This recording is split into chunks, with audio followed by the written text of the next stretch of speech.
నమస్కారం, ఉదయం టీవీకి స్వాగతం.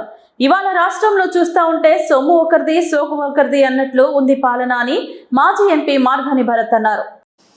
కానీ ఇవాళ మనం రాష్ట్రంలో చూసినట్టయితే మొత్తము సొమ్ము ఒకరిది సోకు ఒకరిది అన్నట్టు వ్యవహారం కనబడుతుంది.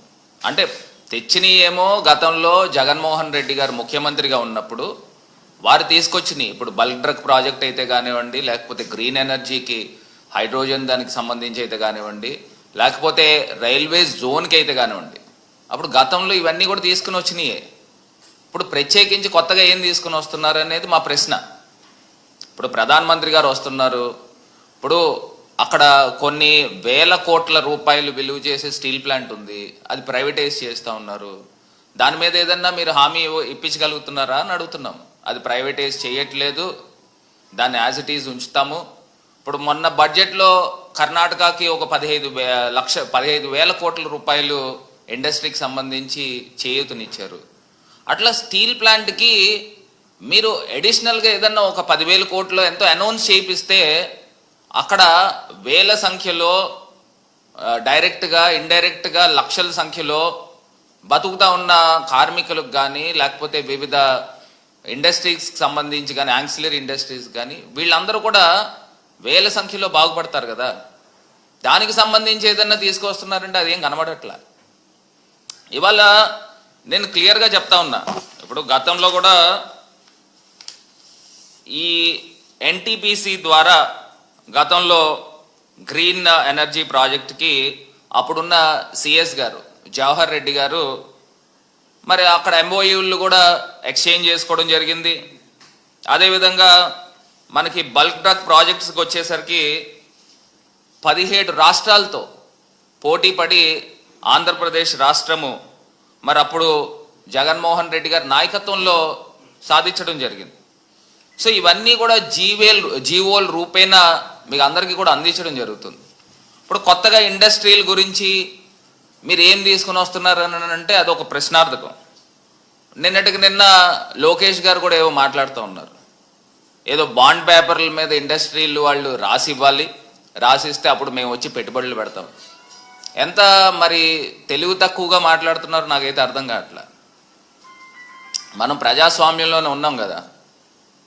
ఇప్పుడు ఇండస్ట్రీలు వాళ్ళు ఎవరు అడుగుతున్నారంటే వాళ్ళ పేర్లు ఏదో చెప్తే మేము కూడా తెలుసుకుంటాం. ఇప్పుడు నేను ఒకటే చెప్తున్నా, గతంలో ఇండస్ట్రీస్ గ్రోత్ రేట్ ఆంధ్రప్రదేశ్ రాష్ట్రంలో ఏ స్థాయిలో ఉంది, మేము ఉన్నప్పుడు ఏ స్థాయిలో ఉందో ఒక్కసారి నేను బ్రేకప్ కూడా చెప్తానండి. ఇప్పుడు అప్పులతో సహా కూడా చెప్తాను, మీకు అందరికీ కూడా తెలిసిందే.